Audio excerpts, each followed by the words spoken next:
Hi, it's Lyle from Made by Marley. Welcome back to our channel. Happy New Year to you all. Today's video is about taking a vintage find and what can you do to it. The one I'm showing you here had an incredibly hard life. So what can you do to reimagine it? There's things you can do. You could add texture, colour. I've taken the Pantone colour of the year, which is fuzzy peach, and made my own variation. Decoupage paper, molds. This video has it all. And if you've got a piece similar and you want to do this on something at home, just follow along. Okay, first piece of 2024, and it is lovely.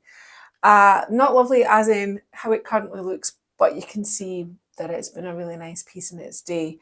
What's it got going for it? 3 nice good sized drawers. It's got the mirror, which I'll get Martin to show you around the detail in the mirror in a minute. I've just put some paper behind it just to stop you seeing Martin filming me in his pants.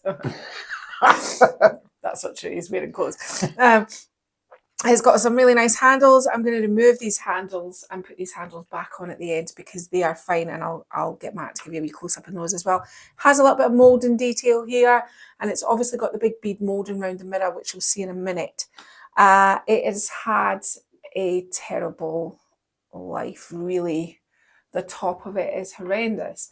Now, is it gougy and is it chippy? There is this thing, and this is this thing about furniture art, and let me just tell you my little thoughts on it all. I am a furniture artist. I do not take a piece of furniture, sand it to within an inch of its life and spray it with a sprayer and reset it back to factory finish. I do not. I think of each piece that I do like a canvas. I like texture, and I like to build up texture, and I like the colours and the interest and everything, and it happens in layers. And when I see a top like this, I don't go, oh well, I'm going to have to do X, Y and Z, because Annie Sloan is a no prep paint. You don't need to prep with it. You do need to remember your brush strokes because they will cover any dents and dings. I just take it as it's its age. I'm not trying to hide it. I am trying to just work with what I have. When you're using Annie Sloan paint, you paint cross-hatch motion across your piece, building up as much texture as you can. That really comes into play incredibly well if you're sealing it with wax. So 3 good sized drawers, mirror at the top. What are we going to be doing today? I am going to be using molds first of all today because I want to accentuate this beautiful piece of furniture. It's lovely, I really like it. And how I'm going to do that, the 2 molds, let's be honest, I'm only really used 1 mold. Don't know what they're for. Martin's teeth later.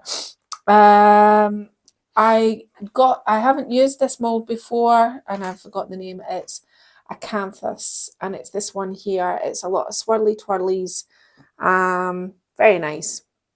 This sort of bead detail here, which I thought has potential. Got a few flowers. Everything I kind of thought would give a real flourish on the piece. But I also have used this one here, which kind of reminds me of a little pomegranate. This shape here is the one, and I just cast another few of them. I've done that off camera earlier. I shall give you a snapshot. I haven't gone crazy, but I've done a few. I've got these and these so far, and I think that's pretty much all I'm going to need for this piece. Using my FedEx boxes. Using the FedEx boxes as just something to sit them on just now.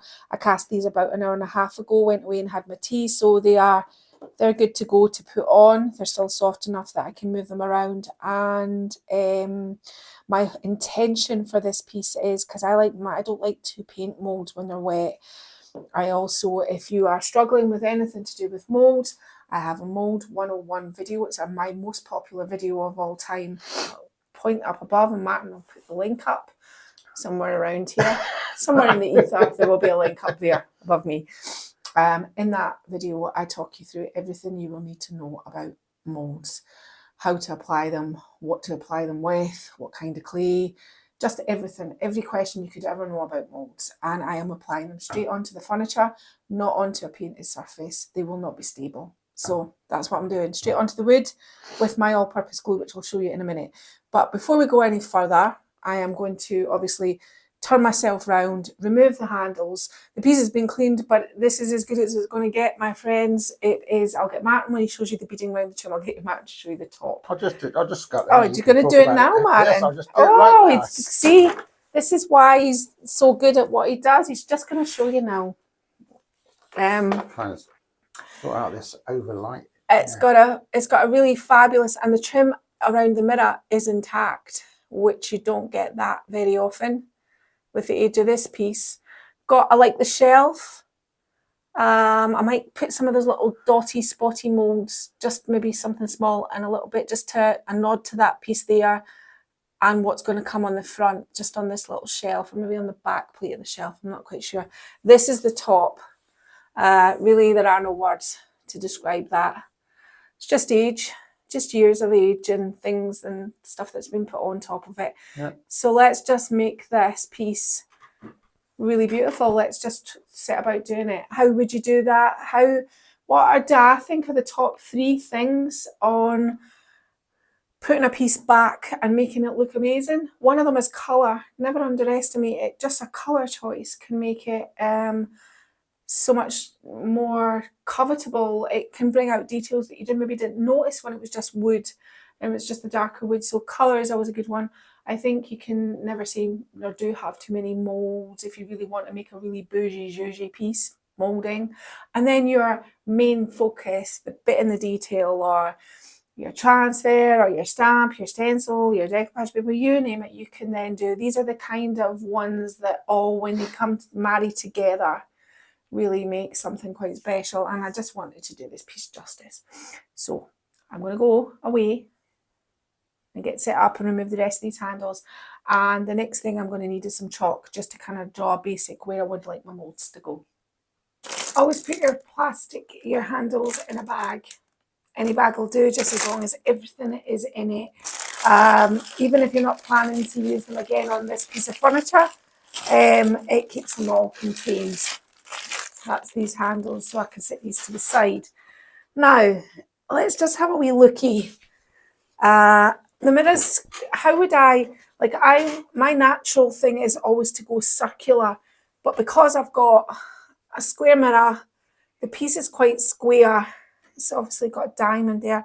I think I'm going to take my molds pretty much round, and although my setting isn't going to be square, I think that I'm probably going to keep it kind of relatively. This is just a rough eye. I want it to go from down round about here. It's just a rough sort of guide, and then across here.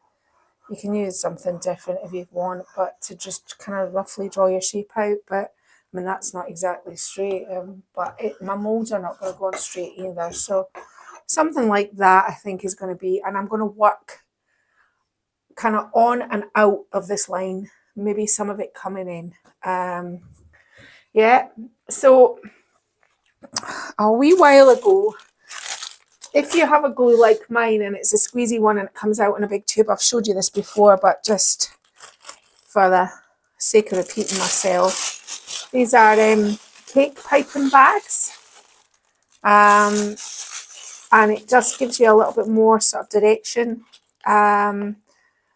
I've had comments before about people saying, you could use gloves and all these kind of things. You could do, but I don't really like using gloves. I like to be able to feel my work. So, and plus I quite like a mess. You just need to take the tiny tip off of the edge of this and then just squeeze your glue down, and then you've got something that's going to give your molds a little bit more direction. Now, how am I doing this now? I'm not going to make you endure you watching all of this and how it's going to happen, but let's kind of start. In the beginning, you kind of can just kind of go for it. So the same process as I say it in my video, I'm applying it with this, but then I'm making sure that every single part of my mold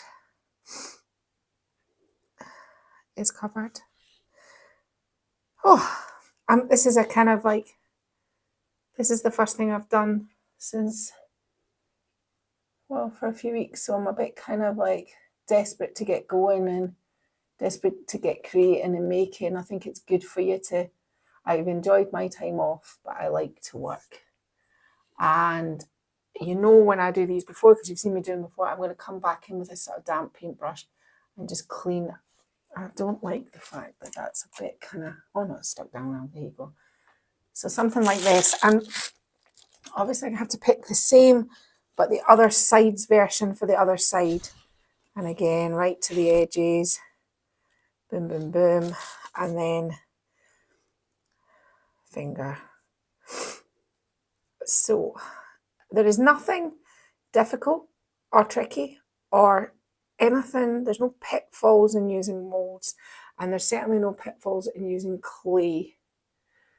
Martin, is that what you say that's about? I would say that's about right. About good.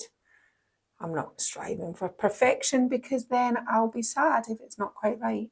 So that's another top tip for the new year. So who has made New Year's resolutions? Who's doing what in the new year? I kind of think about it like this. You can have quiet goals that you want to just do yourself and just kind of chug away at. I think this one here's a wee bit more pointy, but I don't have anything major. Obviously, I've got business goals, but my own sort of personal goals are I'd like to get a bit more exercise. Martin's having the year of cake this year, and I'm having the year of health. So that's pretty much how it's going to go down in my house. Do I want no. Doing drawers is always a little bit more tricky because you have to remember the drawer itself, but I'm going to take that right up, but not right up to the top of the drawer because that will make it unstable and be more prone to a lot more wear. So you don't want it right up at the top of your drawer. You really don't want to have anything that can be getting too banged, because that's not so good. And for those that are listening to me, yes, I do have another cold. Martin and I haven't been unwell again. We're just, Poppy came over and she was sick and Oscar was sick and everybody was sick again. So, and taking it up to the top, but as I said, not where the drawer, right up to the drawer's edge. What is my intention with this piece? I'll be honest, I've never used this mold before, so I was just planning on having a nice bit of fun with it.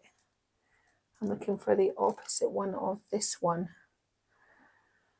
Is it this one? No, sorry. You would think I would.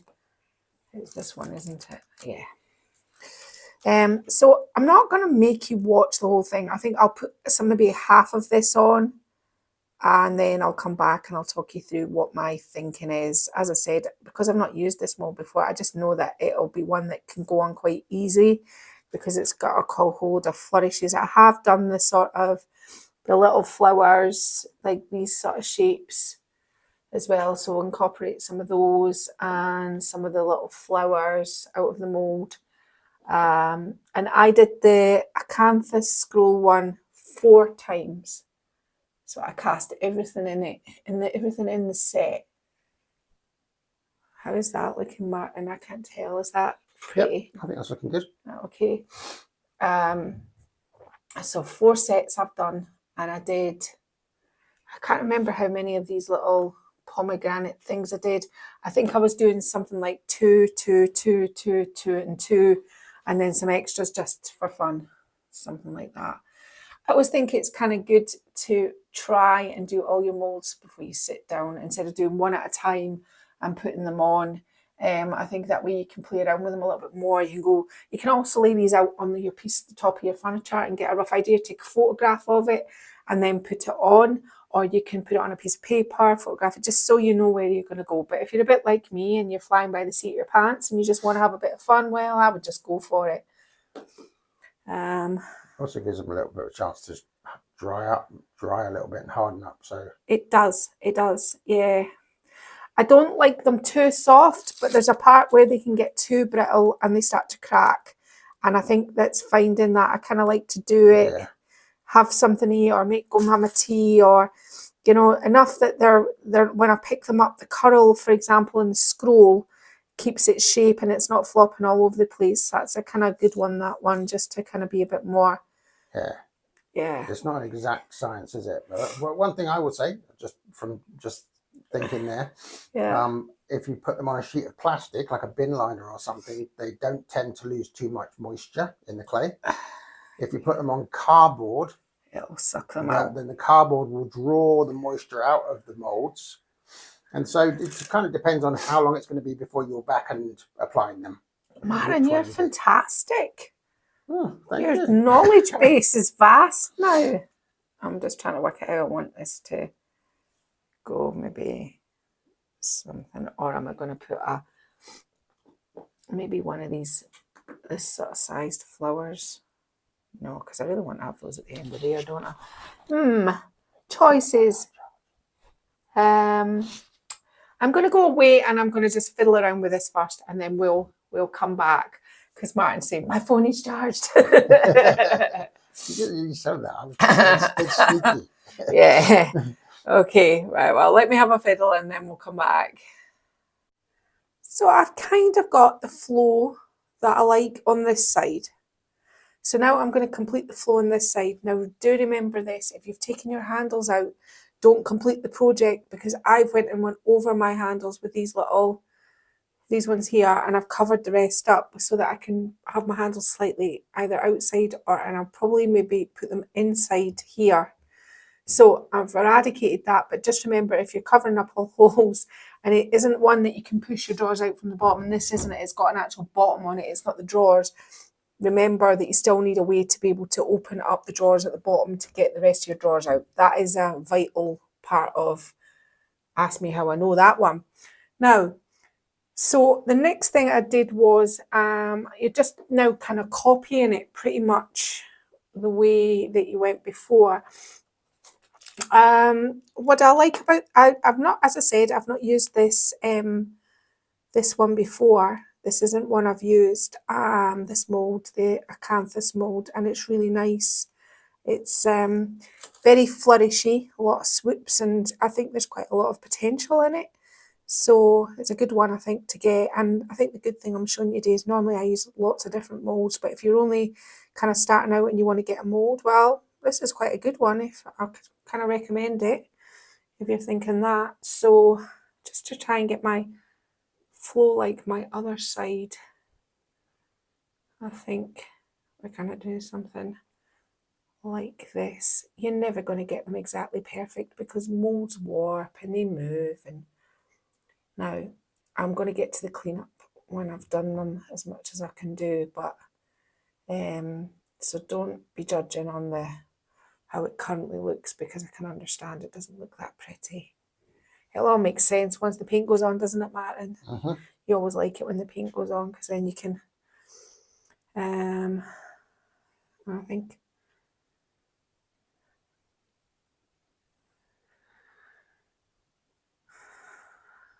I'm a bit freaked out by how, I think I need to, sometimes molds kind of dry a little bit, not the same on both sides, with all the best will in the world. So you sometimes kind of... It's your pomegranates that are throwing you. Do you think it's my pomegranates? Right, okay, well I'll put this on just now.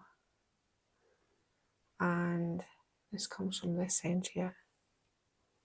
It's a space, you see? I'm kind of lacking here. I'll have it coming from there, Noah. Yeah, that's where it comes from, that side. Is it? Yep. Yes, that is. Good on you, Martin. You've been invaluable today already. Yeah.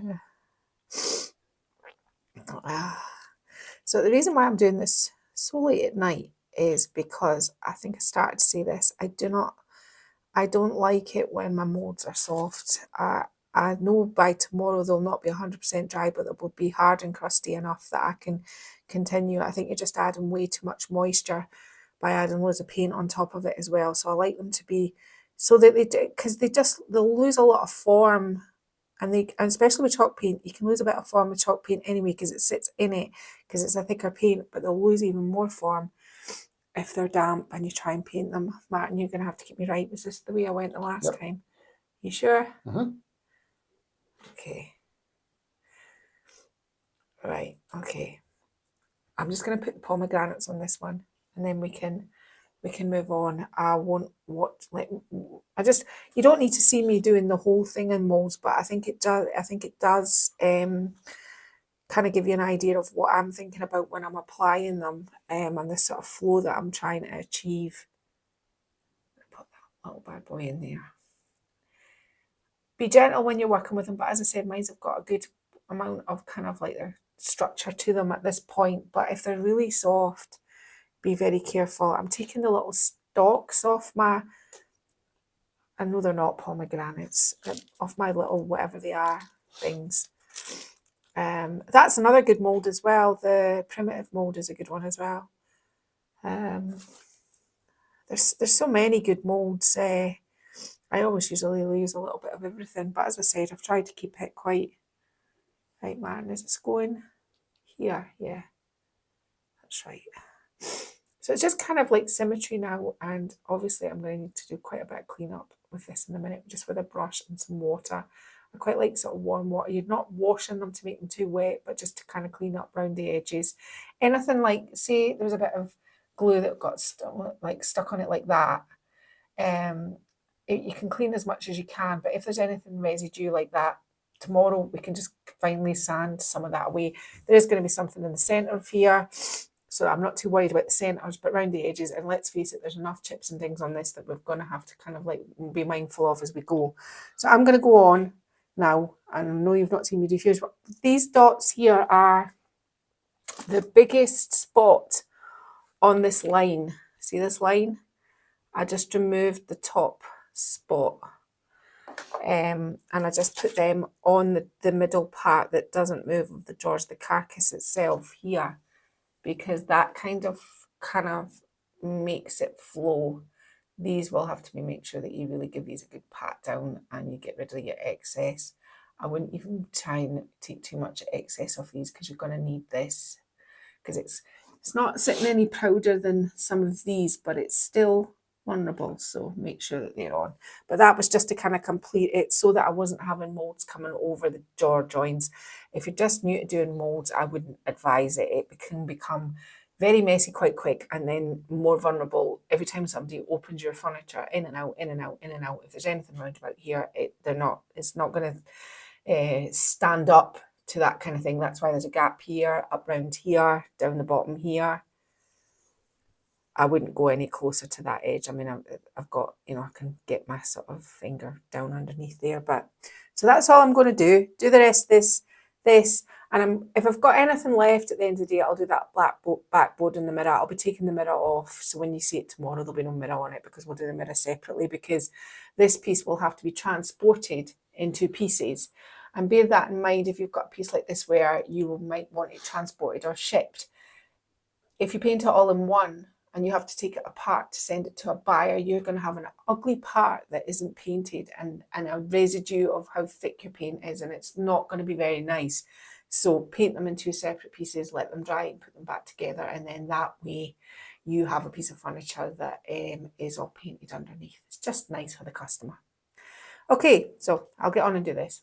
Okay, so it's next day. I left a little heater on in the boot room last night just to make sure that these are nice and hard. I like them that way. It just makes me happy when my molds are hard.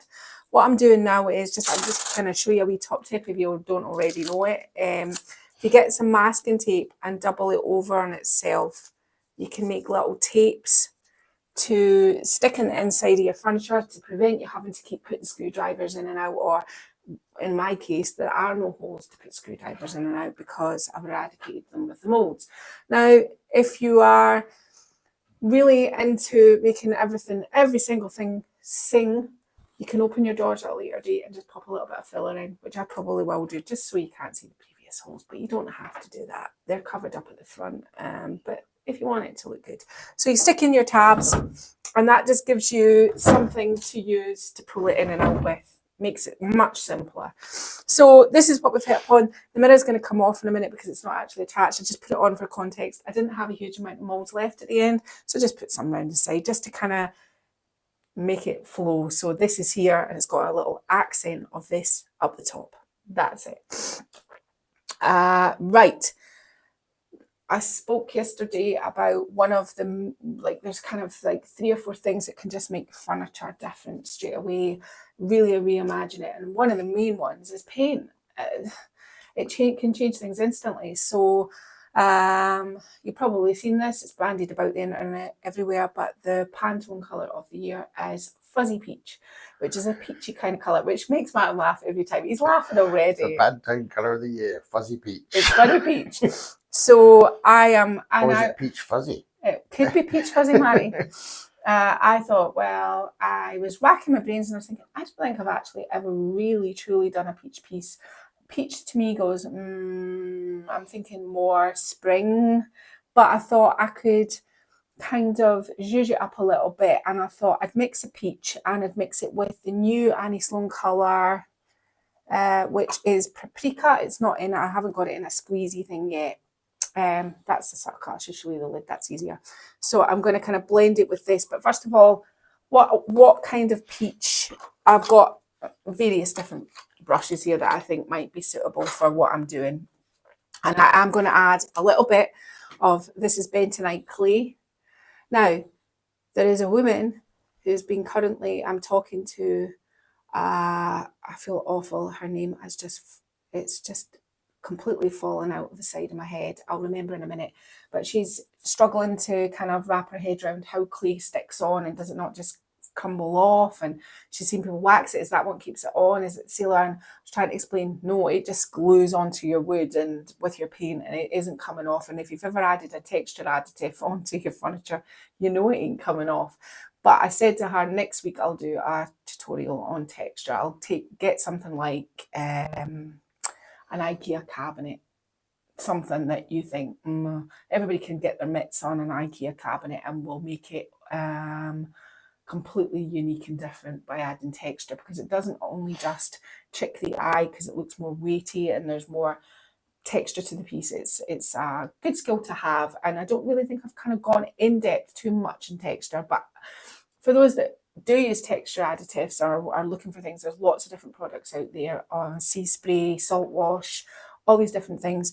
Bentonite clay is so cheap and it does exactly the same thing. So just, you can get it on Amazon. It's used for cosmetics and lots of different things. But when you buy it, it's kind of beigey colour, but it won't matter to us because if it's a beigey colour, because it's also falling out of the hole, because we're going to put it into paint anyway. So let's try and get ourselves a sort of something that we think might be peach. So I kind of have here, and I thought I'd maybe try them all. I've got Barcelona, these are all Annie Sloan paints. I only really ever use Annie Sloan. So I've got Barcelona orange, Capri pink, Scandi pink, and I've got a little bit of tilt in here. So let's see what, oh, and obviously original white. So I'm not going to go in too heavy to straight away. So I'm going to put a little kind of, what are we, in Scotland you'd just say a wee dod, but let's just kind of do something like this to start with. I'm just going to put, now I have no guarantee at the end of this, guys, that this is going to be peach, but we'll adjust to suit. Let's try and get a peach going if we can. I think it's going to err maybe slightly towards pink, which means we're going to have to put, I just said to Martin, I'll mix it up on camera. Mix it up on camera, that'll be fun. Right, so there you can see we've got pink. Now, how am I going to make that peach? I can do that in 2 ways. So I'm going to put a bit more Barcelona orange in here and some tilt. I can already tell as well I need a little bit more white. So you have to make sure when you're mixing up paint that you've got enough for your piece. You don't want to mix too much up. That's why I use these containers. I can always go along and I can put the lid on it and save it for another project. Mixing paint, you have to make sure it's still quite pink, but don't worry, we'll get there. This is the thing about mixing paint. But you can still use it after you've done your piece. If you've got some left over, if you keep it in these containers. We're getting there, guys. We're getting there. So I'm kind of starting to see a peach. Just one more squeeze of this maybe. And then I really want to kind of maybe lighten it up a wee bit. Do I, don't I? I'm happy with this the way it is. I don't know. Yeah, I'm getting to the peachy colour that. So that is my variation on peach. Am I lightening it up or am I keeping it? I mean, this is the point where you can lighten. If you're scared of colour, your go-to to lighten would normally, people would tend to add white. But if you really wanted to lighten this, you could add more yellow. That would make it more lighter as well. But for the sake of mixing this right now, I'm thinking that I'm just going to put a wee bit more white in it and then call it good. I think that's probably enough white in there, because I'm mixing it with the, wait, let's have them side by side. They're quite bold. Can you see where I'm going with this? Now, I am going to decant some of the paprika into another container because it is the one that, am I going to put texture in both? Sorry, I'm thinking and doing all at once, which is never a good thing for me. Martin will tell you. Normally I have to stop. Right, so let's just get these out of the way just now. Keep them to the side, these colours though, because you can always mix and match. There's maybe one of those that you maybe want to put into this. Now, is this going to be a blend? Let me think. No, not really. It's going to be more of a meshing together. I'm having to make sure that I don't, because that's my floor under there. I haven't got the big rug before Christmas got trashed with dirty footprints, and it had to go. So now it's up to you how much you put in this. You don't need a huge amount of bentonite clay. It thickens it up pretty quickly. Why am I putting additive into it today and where I wouldn't normally? It's just because it's a little bit dingy. What's the word? How do I explain dingy? A bit chippy. It's got a bit of texture of its own. Not that Annie Sloan paint won't cover it, and I'm all about the texture anyway, but just to kind of fill in some of the dings a little bit more. Just thickening it up a little bit will do that. So that looks like peach yogurt, and I could just go to town on that. Maybe not. Right, and the same here with the paprika. Now today, as I said, we're just going to blend it all with a sort of meshy sort of way. Normally, I always say the same thing, but today I'm breaking all my rules. It's the new year. Why not? I always say things like one base coat colour first before you do your blend, but I'm going to see, because this is quite a dark colour, I'm going to see what I can do without having to do two coats, but we'll see. Because I think I might do a wash over the top of this. It could get all very complicated very quickly, so let's try not to do that. So there we go. That's our two sort of colours. I probably will at some point maybe add some white and maybe even add some Scandinavian pink. Now this is where it all gets a wee bit complicated. You can see the centrepiece. I'm going to have that sort of maybe more greens. Yes, more greens in here, because greens and peaches go really nicely, and greens in this paprika colour will go really nicely. So really it's just about starting and deciding, this is all about playing with your paint. There's nothing more complicated that I've got to impart on this. You know, I'm not setting out with a specific. I think I want lighter and darker as a go, so that's why I'm going to keep my white on hand as well. I've got a bit of everything here. I'd probably use this on the top, so it's a bit big because my blending brushes are quite small. I think this is the one. Everybody has a brush that they like. It just starts your day and you feel it and you go, this is the one for me. Right, okay, I'm going to start this side because that's just where Martin is. Let me kind of shuffle over a wee bit. I'm already covered in paint. It's the new year. Right, okay, let's go. So let's do something. Because I've got texture in it, you have to be mindful of drawers. This is in at the moment, but it will be coming out straight away. I'll do that for a start off. I think maybe you might have to look at that. It looks like it's slipping in a little bit. I'm taking that up to here right now. I'm not painting in the inside aperture of this if I can help it, but there'll be a little bit that obviously will run over. Now you can do the twirly. Now you will need a little bit, maybe a wee bit of squishy. Should have squished my brush, not my molds, but let's just kind of get some of this down first.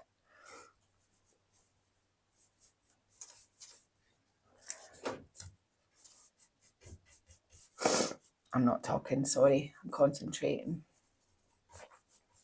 Just want to get some of this down first before we start introducing the peach. Same thing about painting molds that I always tell you.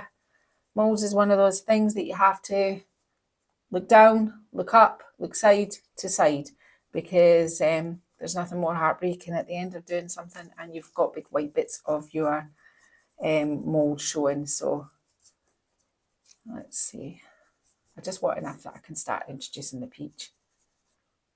It's a little bit like watching paint dry, I know.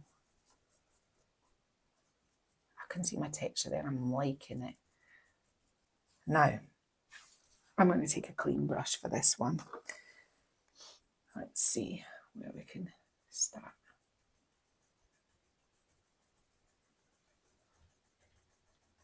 And this is just going to be one of those kind of almost suck it and see moments where you go, right, well, I want some of that there, some of that here. I want a kind of more blending them in there. I want a little bit more lighter here.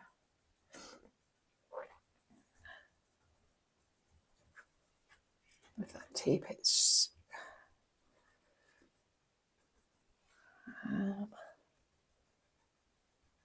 and I am just going to literally, what you see me doing here, I'm just going to go around the whole piece now, picking out a sort of cloudy, sort of meshy kind of, can you see it's darker here, it's lighter here. You can take it a step further if you want by, I'm just going to put a little bit of white down here on my palette, on my mix mat. Now this won't obviously have any texture in it, and I'm just going to raise the bar a bit more and put a little bit more white here. Now this is going to take a little bit of time. There's no denying it. It's a time thing. I'll try and explain what I like about what I've done so far, just so you know when you're doing it, you think, that's it, that's what I'm trying to do, is the variation between the sort of darker shades, the peach, you can see, so you've got the dark kind of here, you've got the peach kind of here, and then you're blending it into white, and there is no rhyme or reason, and it's very difficult to explain how to do this, because really it's your furniture and your choice. I'm just showing you these colours together and what I'm looking for. And I'm going to go across this, but not this centerpiece here. All this here I'm leaving. The top, well, when it comes back to the top, I'll show you how to do tops. Tops can sometimes be a wee bit tricky. I think when I started out, I always felt tops a wee bit tricky. You can go down the route of dark edges, getting lighter in the centre, or you can just stick to this where it's a little bit of everything. I'm just going to do my whole piece like this until I'm happy with it. And I'm already actually really quite happy with it because I like the texture that but I can see parts of my mould that I haven't quite hit upon. So this is going to take a little bit of time. But I think those are lovely colours. Yeah, they are nice colours, aren't they? It's not something I've done before. And it isn't quite fuzzy peach. Fuzzy peach is more your sort of traditional, this one here that I mixed up, the first one, the peach, that is more what the sort of the Pantone colour is. I think maybe with a wee bit more pink in it. Research it and see yourself, but I decided to add the paprika because I haven't done a video yet with this paint, and it just, these two, because they're from the same colour spectrum palette, they work together. It's always easy to mesh two colours together if they are from the same place. If I was to add a blue into this, well, the blue would mix into this quite nice, but you understand some things just don't quite marry together the way that things from the same palette. So I'm going to get off now, and I'm literally going to do the front, and then I'll get Martin to show, I'll film a side so you can see the side, a little bit on the top, and take it as read. Anything you've seen on the front and the sides on the top will be done to the mirror. I'm going to be taking the mirror off in a minute, and so that's what I'm going to do. And at the end, you'll see that I've just got sort of brown splodge here because we're going to decide what we're going to do with that next. Okay. So I did what I said I was going to do. I just melded the three colours together. Well, there's the paprika, the peach mixed up, and just some white. I went easy on the white, not too much, just here and there. Kind of lightened up the shells on each part. I always think that a sort of kind of blendy, meldy blend looks good if in two sections it's like one and more of the dark, more of the light. So on this side here, it's kind of lighter, kind of moving into the dark again. And it's really, at this point, this is how you just get into your vibe, into your flow. You're playing with your paint. There is no real true way to do it because there's no one way of it being right. It's whatever way you think is right and owning what you do and enjoying what you do. So I'm just kind of setting the scene of how to kind of mix it together and sort of palettes the work. But the blending part is a very individual thing and everybody does it different, and every furniture artist that you see on YouTube will do it probably differently. I do it a number of different ways, but today I'm really happy because I put the texture in the paint. I didn't have an undercoat on it, and I'm enjoying the fact that that's actually the case because I can see in some areas I can see some of the parts of the dark wood showing through, which as a whole really kind of complements the piece. Now, I know what you're thinking. It looks still very messy. It's got all the tabs and everything on it, but I think you can see enough to see where it's going. So tops, as I said about tops before, Martin, are you going to be able to move with me, or do you want me to start again? No. Oh, I just bumped my head off the front of the furniture. We're up on top, are we? Yeah. The top, as I said, was the worst part of the piece. There is no hard and fast rule again of how we do it. I'm just going to set my brushes there. So I'm going to kind of start maybe over here with a sort of darker. You could start and do your sort of, as I explained, you know, your dark, moving into your peach, moving into your white, and have it going like this. But I'm not doing that. I'm just making it, I'm just going to do it as I kind of go and see how I feel about it. Do I want some darker edges around here? Yeah, I do. And the way that I'm applying the paint, you can blend this way and this way and this way. That's that kind of blending. But I'm more melding them as opposed to blending. And I think that's the kind of a nice way to get a different look. And this is me going in with my peach now. Let's just kind of offload some of it before I start to meld it in. I think it kind of helps when you've got less on your brush when you touch up against it. So let's try and do this part first and then go in with it and start melding it together when there's less on your brush. And it's just a matter of kind of mixing it round and round and round until you get something. I just put my glasses on, that might help. Yeah. Try not to get too much paint in the holes for the way the top is going to go. Just kind of doing this over and over and over again until you get something. And it's just a matter of going round and round and round until I want to bring back some more of my dark in here with this brush. Let's bring this down into here. I haven't got a neutral brush when I'm doing this. You see some people having, so I'll tell you if I've got a neutral brush when I'm blending. I haven't. I'm just using the same ones, the same three. I've got the other one over there for the white. Let's bring that back in here as if this is a patch of sort of almost paler paint. So that's all I'm going to do with the top. I am just going to literally play with my paint until I'm really happy with it. And I've got a blend that I think is going to work nice with the top.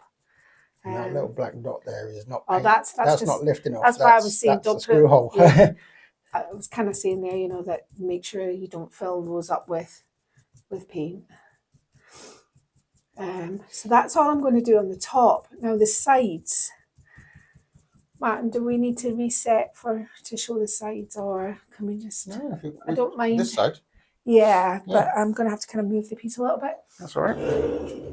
If I get to the sides here and I come round here, I'll show you what, because I've done the other side already.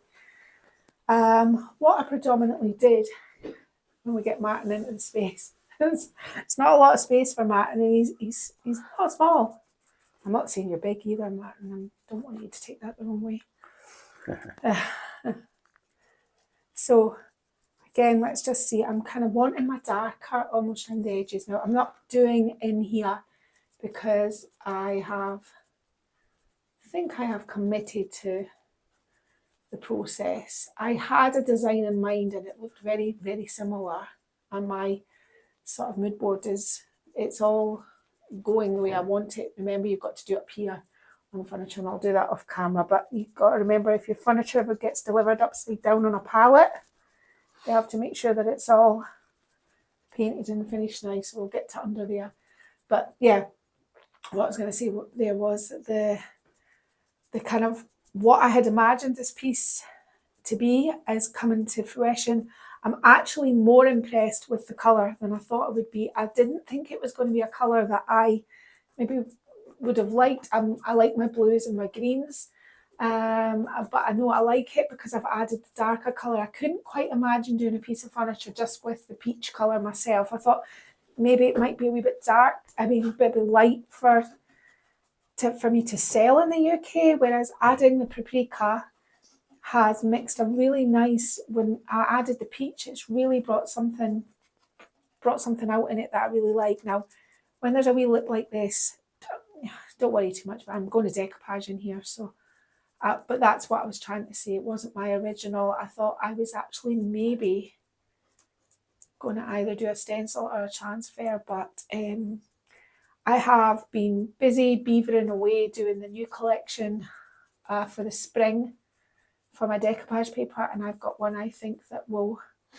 work really nice in these apertures. So I'm going to use that. And for those that are channel membership, for part of the channel membership, they can get that paper at a reduced price, but we can talk about that in the channel membership because Martin will need to give you a code and things to get it. But any releases that I do early or any decoupage that I make that's not part of my collection channel membership, people can get it cheaper.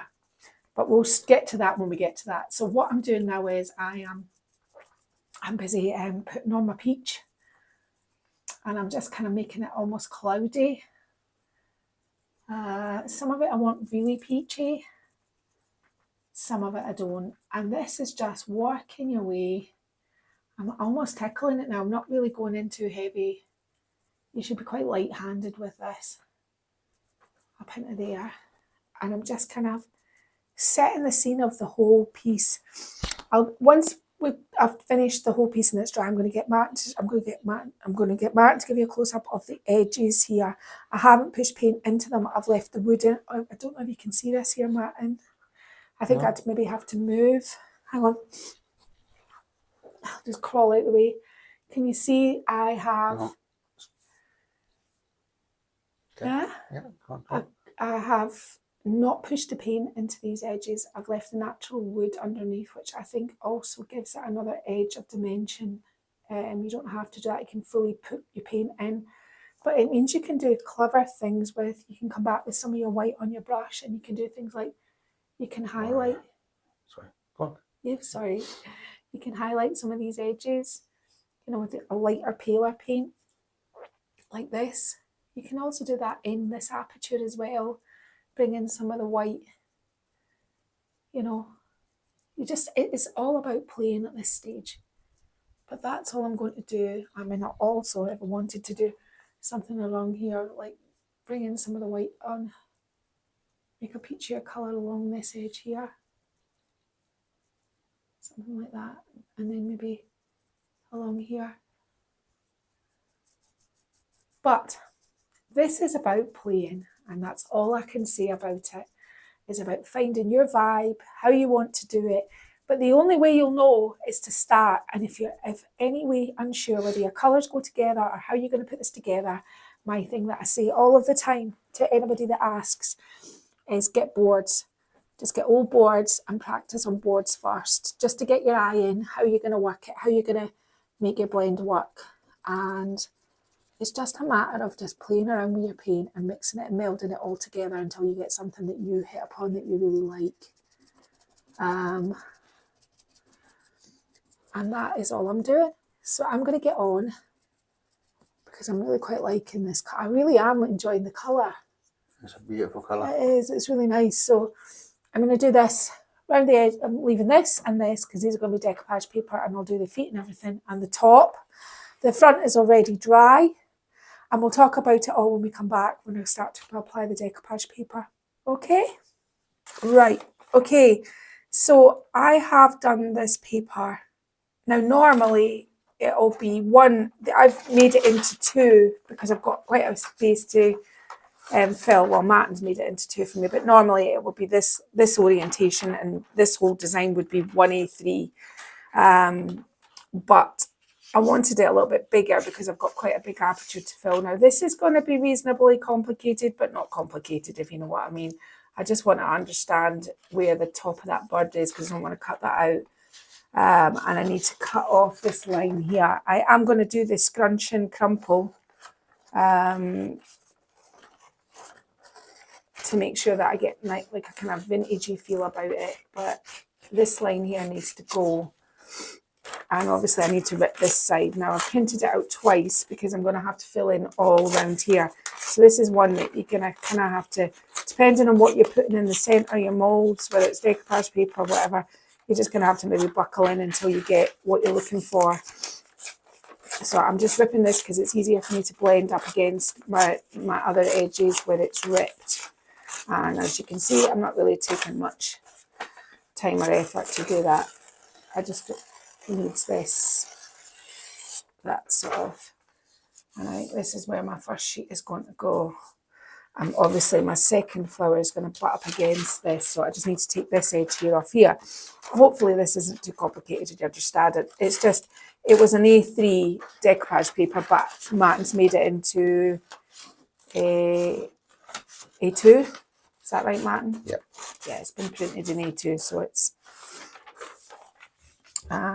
this is going to go on here like this, and this is going to join this one on here like this, and something like this to start with. Just going to get rid of these edges here. I'm going to lose most of this, but I can maybe fit this in at somewhere else. So I'll just take this off as well while I'm at it, and then you've got voila. Now let's just get this right way around. Oh. This is probably how it's going to go on a piece like that with my bird. So I'm losing quite a lot at the bottom, but we'll worry about that. We'll apply this first sheet first. Now I want it to look vintage, so I am going to do, and I got my water spray, and I'm going to squish it first of all to soften it up so that my crumples will stay in it. And I'm going to squish it in a really tight ball to make lots of wrinkles. Then I'm going to man, and I've still got colds. I'm gonna unscrew it so that I can catch all, if you see it from this side, you can see all the wrinkles that I've managed to put into that. By dampening it up, it's enabling me to add quite a few. This side here's a bit dry, so I'm just going to give it a bit more of a squish of water. But it's just enabling me to add the wrinkles in, make it look a wee bit older looking. I've got Mod Podge, that's how I normally apply any Made by Marley decoupage paper. And I did have a brush. Aha! So, it's the same way you would apply it, even though it's crinkled up, just the normal way. But this time you're trying to rub wrinkles into it as opposed to, why did I choose to do the wrinkly? Well, the vintagey look goes with the piece, but also when I'm going across, apertures like this, you're more apt to get a bit of a wrinkle going. And to save any confusion, if it's on wrinkly, then there's no problem. Do you see what I've done there, man? I do, Yeah. Genius. Yeah. Just make life simple for yourself. Create good effects, but if it's going to get to the point where you're going to lose your mind doing it, then the fun is lost. So let's just have a new year of uncomplicatedness. I just need to put a bit more glue on here.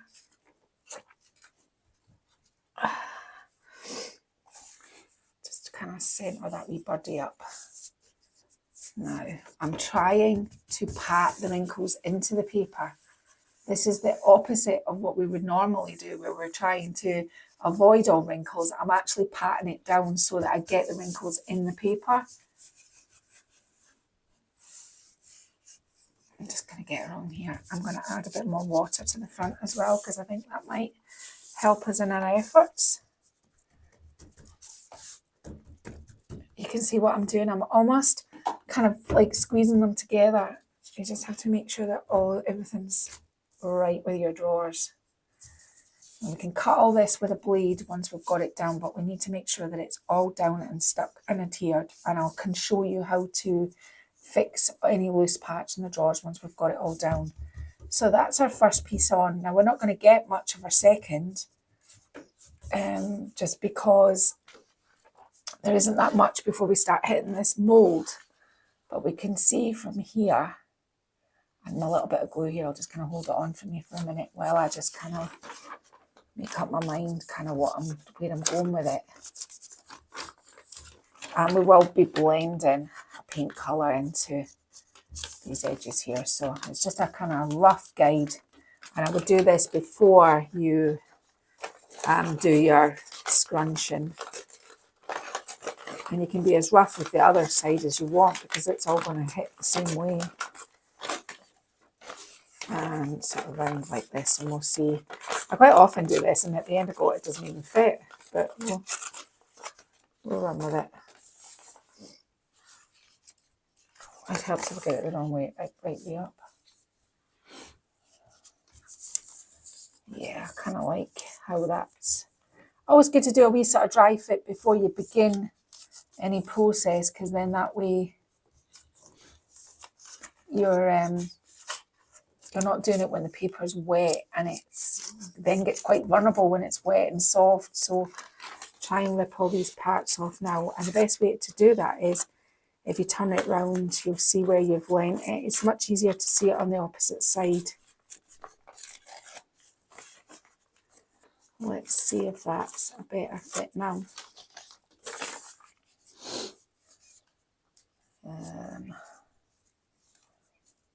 Yeah, it's getting there now. Just this part down here, I think.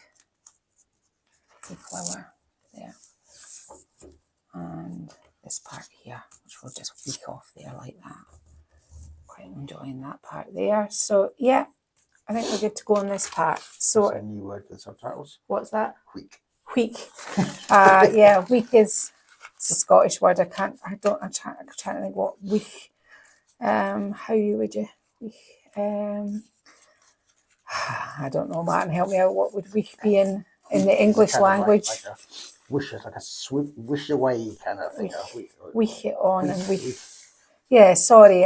Sometimes I forget that. Sometimes there is no literal translation. Sometimes there isn't a translation for Scottish words. It's just you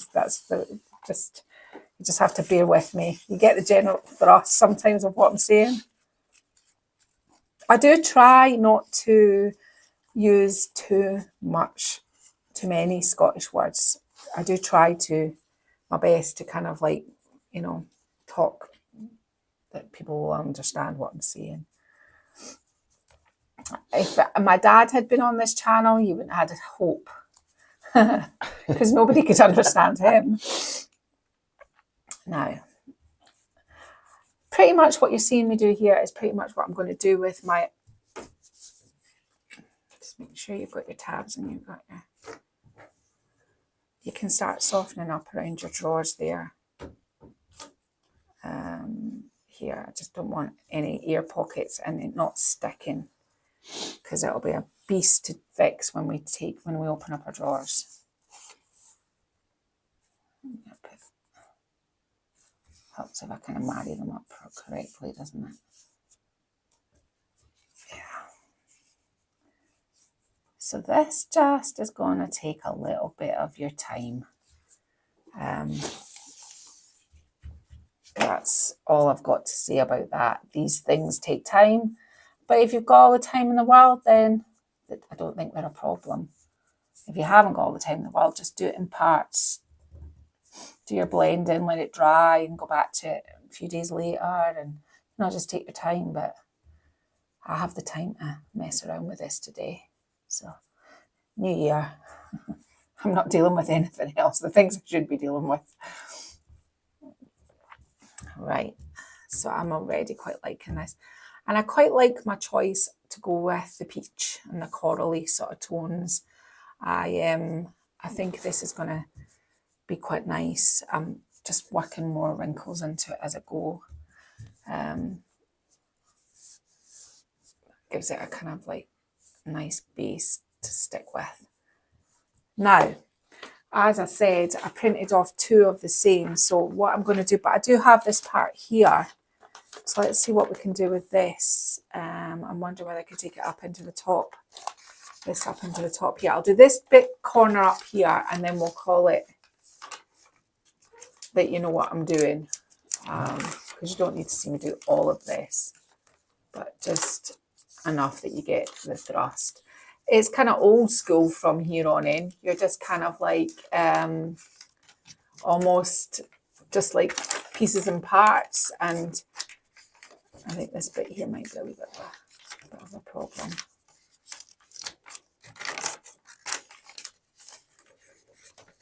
So I'll just do something like this.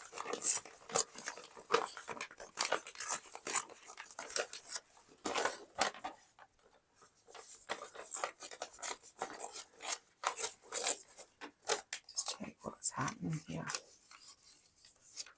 I want to keep this little wee birdie's head. Yeah. So you can see what I'm doing. It's just like, I mean, people are probably going, well, why did she just not apply the molds over the top? But it's just not the done thing. It's just not how you would do it, and it doesn't make furniture that will last forever. So, you have to do what I would hate to a customer to ever come back and say my molds came off my piece, because molds are not supposed to be stuck on top of decoupage paper, and they're certainly not supposed to be stuck on top of paint either. It's just the way of it. It's just the way of it. So, but I think it gives my work a kind of uniqueness, because you can tell when molds have been put over the top of something. It's too slick, it's too clever, it's too tidy, and that isn't what I'm trying to do here. So I'm trying to create something that is totally unique, and if it's worth the time, I'm more than happy to do it. There, I think that's pretty. I'm gonna lose it. I'm trying to avoid losing too much of the wee birdie's head here, but I'm feeling I'm fighting a losing battle. I'll do something like this, just to pick that out there. There, I'm going around there at least. I'm trying to think of an analogy. It's like baking a cake. You don't add all the moisture into a bowl first and then put the flour and stuff in. No. That's not how you make a cake. No. Start off with your dry ingredients first, and then add the moisture later, don't you? Plus, I think if you do this for a living, you want to have the complete and utter, what's the word? You want to know what you're doing is going to last. You've taken a beautiful vintage piece of furniture. You want it to last forever. Now, I can fix all this, and I can show you how we kind of progress, but I think as far as that part there goes, that's the next part that's going to go in there. And I'm just going to fill in all of these as close up to my molds as I can. If you see down here, it's not got pieces of paper, we'll paint down in there. We'll fix all these, and we'll go around it all, make sure it's all glued down, and we'll do paint down in these joints here. The softer your paper is, the easier it is to like manipulate around these things. But this is the next part, and I'm going to scrunch up and I'm just going to work my way across the whole piece until I've done all my little birdies and my flowers. Okay?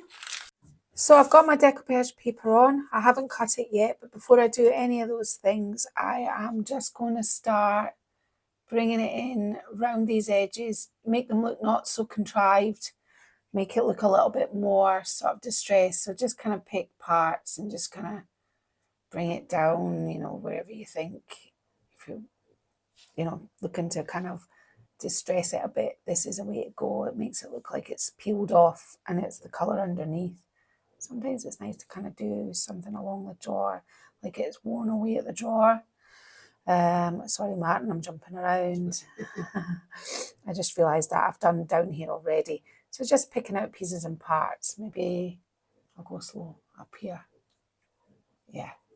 So that's all. It's just, you're just kind of like making it look a little bit more sort of distressed.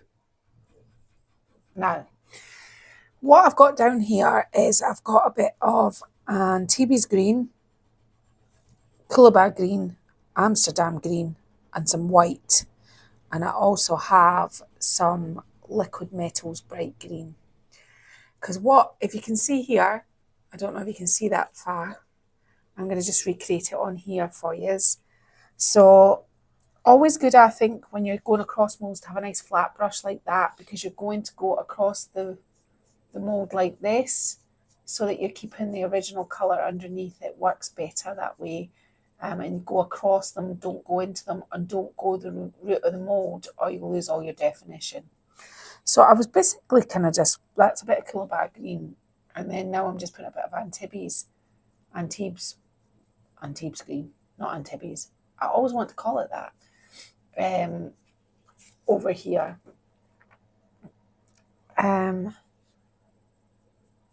So I'm bringing in the sort of greens and the sort of bluey greens of my decoupage paper into my mould. Back into the Coolabah green again. And we're going to go across this one. But I'm just bringing in a little bit of what's going on in the decoupage paper into the moulds. Now at this stage, if you wanted to do, cover these in gold leaf, leave them as they are, or sorry, man, I can get my paintbrush around there. Or run over them with some gold gilding, or, you know, it's really, this at this point in time, it's entirely up to you what you do. It's just that you want to bring them out in some way, and I thought keeping it all kind of the same might work. And I'm kind of just like alternating between them both.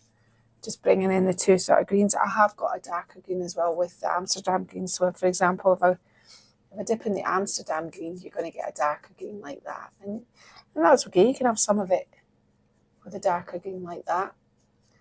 Maybe do the centres of these, maybe darker like that. But it's just, I'm just bringing out these with the greens and the blues. Once I've done this, because this side over here is dry, pick up here where Martin can film me. I've given this a good shake. Oh, sorry, Martin. I've got paint a million different cans behind us. I quite like to use it just from the lid. Kind of offload onto here. And now I'm just going to put a little bit of zhuzh on it. Oh, that was a bit much there. I'm not doing the whole thing. I'm just doing some of it. Okay, so as per usual, my microphone broke. Well, that's not true. I forgot to charge it. So start of the year. So I'm doing a voiceover for this part. So what you can see me doing here is literally just doing what I did on the front. I've measured my piece to size. Ignore the piece above it, the aperture above that's got glue on it. I explained in the thing, I did the wrong one. So I'm just applying my Mod Podge again, making sure that I get it right up into that little rim, that little edge as I do it, because although it fits quite snugly, you want to make sure that there's no loose parts. That is the key to this. You don't want any of your decoupage hanging off. Now, putting it on exactly the same way as I put the front on, but I'm trying my best to make sure that I get lots of texture and wrinkles, So I'm kind of just making sure that it all squeezes in there quite nice. And then I'm kind of going to town with putting in as many wrinkles as I can into it, making sure that I pat. Yeah, you can't just leave wrinkles with a big open patch. You need to pat them down and make sure that they're all adhered. If not, your paper isn't good in that area. It has to have glue on the back. I'm just sizing it there and I'm ripping it off. And I'm kind of manipulating it with my hands, just exactly the same way I did on the front. I just wanted to show you the sides just so you get a rough idea of what I was doing.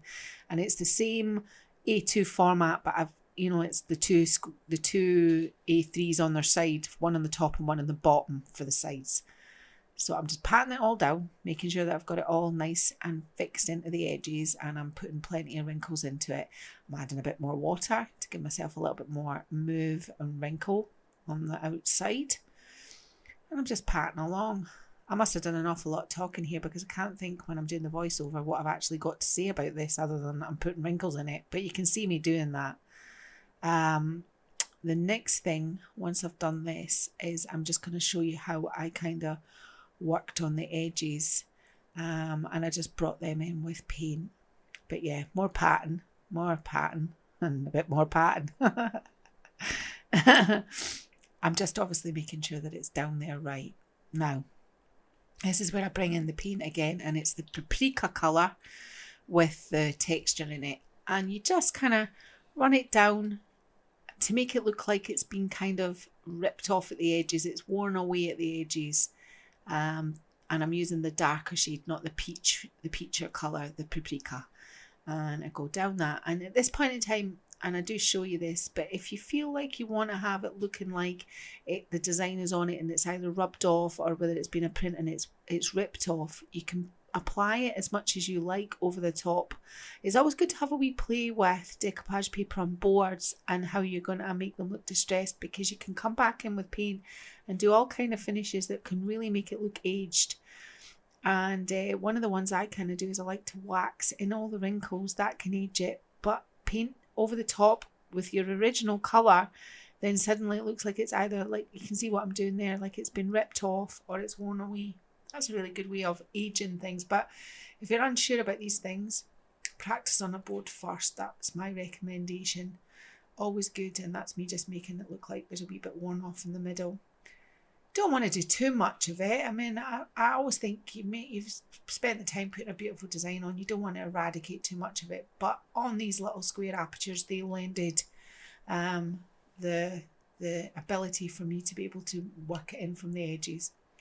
So that's what I did on both sides. Both sides are completed in exactly the same way, so you're not missing anything out on the sides. And I think there's a next bit with no microphone, so we'll see how we go.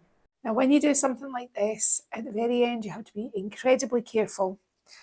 You cut across each draw with a blade and then remove them. But be mindful of here, because I'm going to show you how to fix all of these.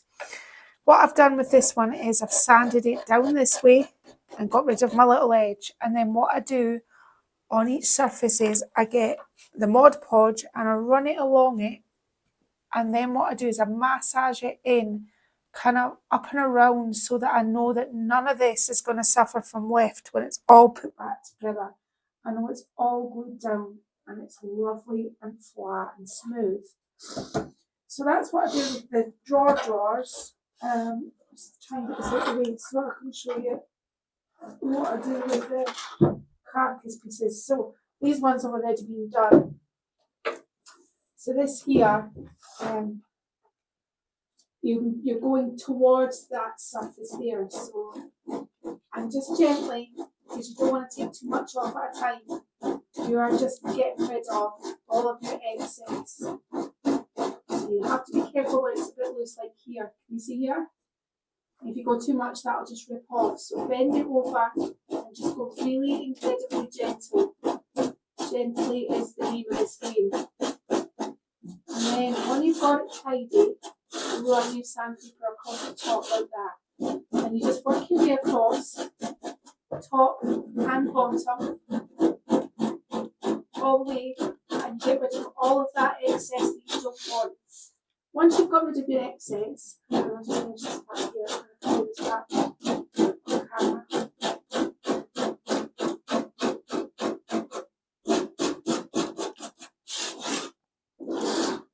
got rid of your excess, you do exactly the same thing as I showed you just before. Make sure that any parts that are loose are being massaged back down. You're running it across, down the bottom seam and up the top seam. And then you're going like this, and then you're massaging it all. You go into this, because this is the bit that you do not want to lift when you sell your furniture. Well, if you're doing it for yourself, you don't want it to lift, but I would hate for somebody to come back and say the decoupage paper's come off it. So this is the part of furniture art that's a little bit laborious, but it is one of the most important steps because it has to be done right. Now, I don't put my drawers back straight away back in. I just let them sit for a bit. Mod Podge dries relatively quickly. I'm going to have to move it out here again from where I've done all that sanding, but that is how smooth your transition should be. And if I put this drawer back in beside it, if there's any parts when you put it back together that you think this isn't quite right, you can run along with one of your accent colours. Normally, if there is like a piece that had maybe ripped off for me, I would be using this colour here to kind of just run it along it, but I've only done this section, which is only way. But you can see here where I've still got to do, and you can see how neat and tidy it is and how smooth it will be. And so that's how you want it to look. You want it all to look that way, so that your transitions are nice on all of them, like that. So that there's nothing that can come off, there's nothing that is loose. You've checked all the parts around here, there's nothing loose here. And then the same goes for, I can see a part here. If you just have to kind of do this thing where you're going round and round and round and round for a little bit until you make sure that you've got, that's quite a bad part, I could get quite a big brush up there. And you're just massaging it down. Yeah? But go round it all, and this is worth its weight in gold. Check all where your edges are around here, check everywhere, just so that nothing can catch it. There's no loose edges, and you've got it all sewn up and it's tidy. Yeah?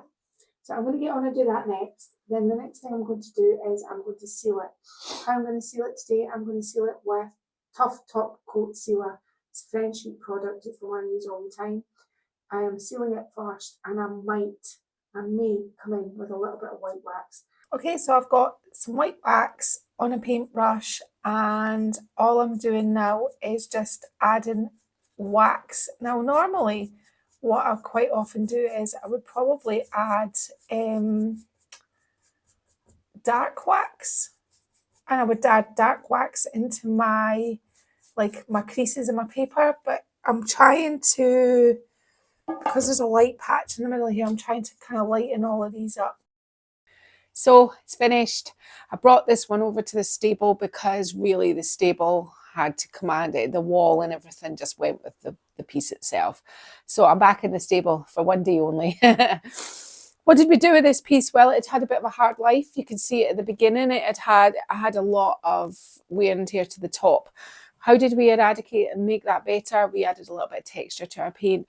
What instantly changed the look of the piece, which was colour. We used a variation of the Pantone colour of the year, Fuzzy Peach, and I added Annie Sloan's Paprika as my sort of the two that I was combining it with a little touch of white. The night before, I added a whole load of molds, and I used the Acanthus Mold, and the sort of little seed pod pomegranate shape was from the Primitive Mold. These are both IOD molds. The decoupage paper is my own decoupage paper, and this one will be coming out as an A3 in the spring. Obviously, I mentioned that if you're a channel member, you can get this at a discount price. What do I like about this piece? It was a beautiful piece to begin with. It just needed a little bit of upgrading. There was no way this piece was going to landfill. People just don't want them now. So what can you do to make them better? And that's just about putting your thinking cap on, going to your craft stash, having a look to see what you've got. You don't have to have, I mean, I'm talking myself out of work here, but you don't have to have the decoupage paper. You can put stamps in it, wallpaper, you name it, stencils, transfers, inlays. You don't have to put molds on it. You can take each drawer as an individual piece and do a piece of work on each drawer. I mean, the the opportunities to upgrade old vintage are endless. They are never ending. So I wanted to try and keep mine in the vein of still have a very vintage vibe. New colour for me, quite like it. I'm quite happy with the colour. It's not a colour that I would normally delve into, but I do like it. And I think just using the peach alone would have been too pale. It might have been hard for me to sell in Scotland. Think about your selling areas and who your customer market are. By adding the paprika, which was the darker shade, I've hit upon a nice sort of terracotta with a mix of peach through it, which is nice. So that's it for this week. I've been Lel from Made by Marley. If you've enjoyed this video, please don't forget to like it, share it, leave me a lovely comment. I get back to all of you. And most importantly, don't forget to subscribe. The lovely Martin and I. Martin, do you want to say anything? No. Happy New Year, everyone. We'll see you again next week. Bye-bye. Bye-bye.